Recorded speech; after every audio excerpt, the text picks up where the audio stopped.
experience design. In theory, this design would be informed by our robust database and network analysis to flag tweets and content that lead to misogynistic spheres, where extreme beliefs and violence are encouraged. The tool acts natively within the Twitter platform to hide violative tweets and divert users to other, healthier options, whether it be positive influencers, supportive community groups, or mental health resources. Currently, Twitter identifies and quarantines violative tweets. We feel that this is not the most effective approach to disrupting radicalization. We see an opportunity to provide relevant and healthy alternative paths for resiliency. So I have been talking about the Diverting Hate report, and the next person we're going to talk about is the Real MTR. Now, the Real MTR had a Male Supremacy Score of 92. He has over 635,000 YouTube subscribers as of 2023, and he's up to 682,000 subscribers as of March 2024. So that is where he stands. He is second on this list. There's the write-up on the Real MTR according to the report. The Real Mediocre Tutorials and Reviews is a Black male content creator in his 30s who engages in reaction videos to viral videos from clips on sports networks to celebrity news. His discussions mainly revolve around demeaning the subject in the video, especially if it pertains to women. The Real MTR attracts thousands of viewers via conflated titles, exaggerated thumbnails, and above all, content that promotes the manosphere and demeans women. Additionally, the Real MTR advertises different social media platforms that aims to get viewers to his personal site, mtrarmy.com, for example, which allows visitors to schedule personal consultations and join a newsletter and army. In November 2023, he had 638 subscribers on YouTube. In March 2024, at the time of this writing, he had 682,000 subscribers. That's a 7.4% increase.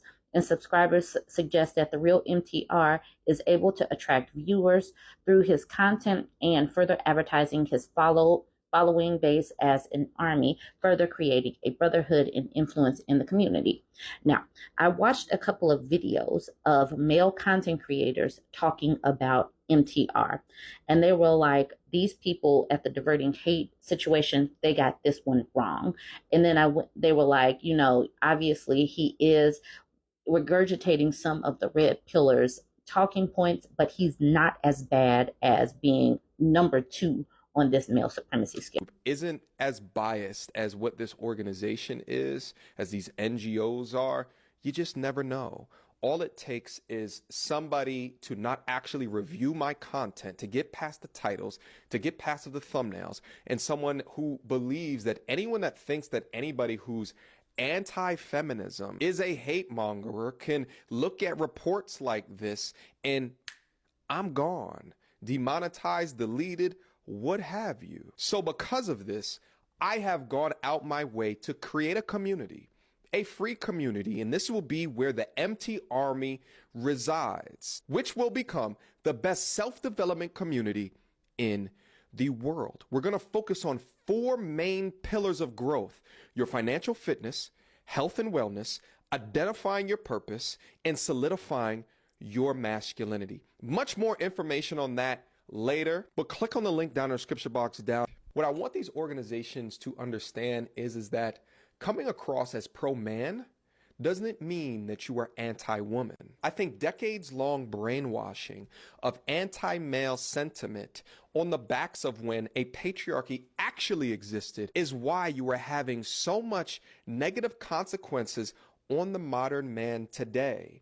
And a lot of this content is the antithesis of this unchecked and this uncriticized message that has hit men for these decades. Personally, I'd love to get into a place and a mindset where content like myself is not even needed. But when you have mainstream organizations that continue to say and stand up for the ideals that men are useless, I will continue to be here. I will continue to grow, and I will continue to thrive. But I guess on the bright side, if you guys ever needed proof that I'm not controlled by anything or anybody, then here is your proof.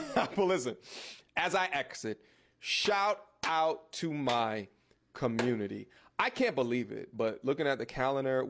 Now, apparently, he's still growing because now his subscriber count is over 713,000, and you can just see some of the thumbnails just here in these two pictures. They are like he's basically talking about women crying and the modern woman. So he is parroting a lot of the talking points of the red pill. If you listen to some of his content, he's talking about he's teaching life lessons, but I don't really know how he's teaching life lessons when he's mostly just regurgitating red pill content and pooping on women. But that's what the red pillars do. I don't know. I don't know exactly how they're supposed to be helping them. But anyways, I'm going to go into Pearl because apparently these two used to be chummy. But then once Pearl went straight out, like hosting a crisis Nick Fuentes on their page, on her page, that was just a bridge too far for MTR. I'm not going to beat around the bush for this conversation, and I'm going to get straight to the point. Pearl, you f***ed up. You knowingly invited a white supremacist and a self-proclaimed racist. Oh, I'm not racist. Yes, you are.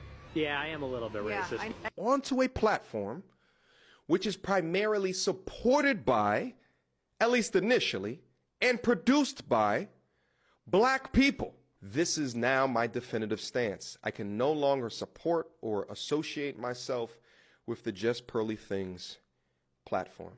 So one quick bonus question, that's what I call it, at least Pearl. There have been some YouTubers that came out recently that don't agree with your viewpoints and not your viewpoints, but Nick's viewpoints and you having him on the show. Mm-hmm. What do you say to some of the YouTubers that sort of, I don't want to use the word disowned, but there are some certain YouTubes like Mediocre Tutorials, Melanie King, a bunch of people you've recently had on the show that have put out videos saying they are no longer going to do any more content with you. I just want to know how you feel about that. Have you responded to that, and have they reached out to you? I mean, I was sad, you know. I'm not gonna hide it, you know. It's especially sad because the dating show we filmed was so good. You guys don't even know what you missed. It was so funny. You and Mediocre Tutorials? That's what you're no! Oh my gosh, no! Both of them. But Melanie King's episode was so funny. Oh my gosh, it was so funny. But you know, I mean, it was sad, but I understood. There was no ill will. I understand like why they did what they did. So it wasn't. There's no malicious. I think a lot of their criticisms were fair. So. I don't know why it's that hard or difficult to understand that someone like Pearl would fraternize with the likes of a Nick Fuentes. This woman is a grifter, and the manosphere is rooted in white supremacist talking points. So yeah, she would obviously utilize and make money off of a black male audience. But at the end of the day, she's still a white woman who is looking to make money. She is a grifter. So Just Pearly Things had an 85 on the male supremacy scale, an 85. So she, being a woman and scoring that high on a male supremacy scale is already funny to me. But what she thought of this, she says, I think I'm the most offended that my male supremacy score was only an 85. I honestly do not think that she wants to be a woman. Does she really want to be a man? I don't know. But at the time of the writing of this, she had gone from over 1.84 million subscribers to close to 2 million subscribers on YouTube. The thing is, though, she's demonetized.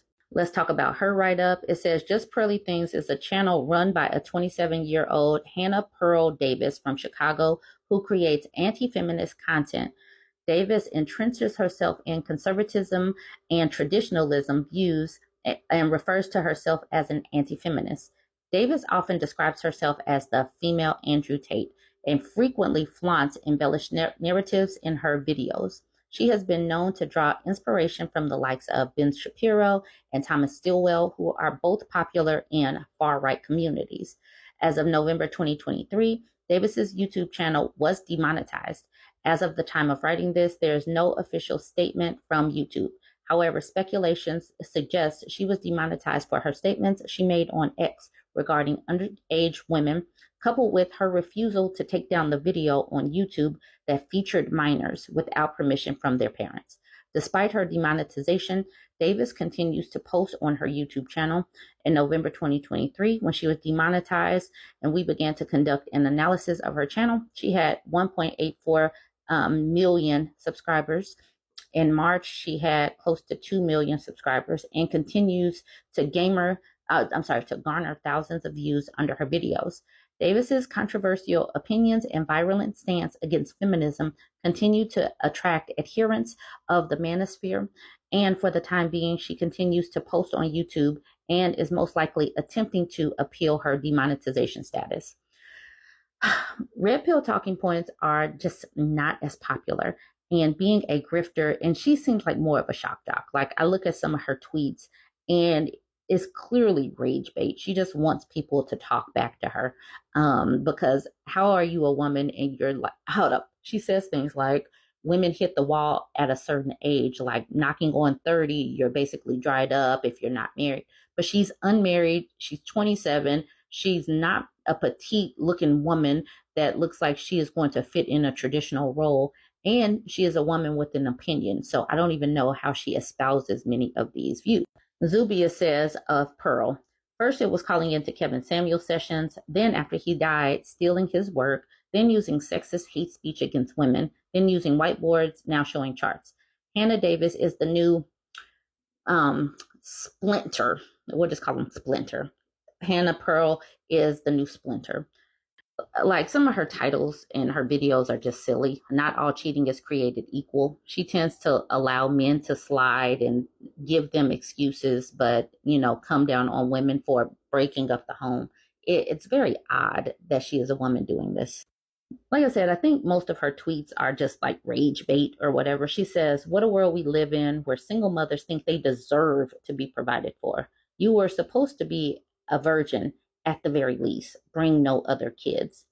Now, like this person says, are you a virgin? So it's just really weird. But she talks just like these grifter red pill men. Like, she thinks that you're supposed to say this stuff to women, but she doesn't even live the same things that she's espousing. So she is just a grifter in my mind, and I wish people would just stop paying attention to her. But being misogynistic is a moneymaker. And even though she's demonetized on YouTube, she's still making money somewhere, because these anti-women people tend to make a lot of money. Anyways, let me know what you think about these two.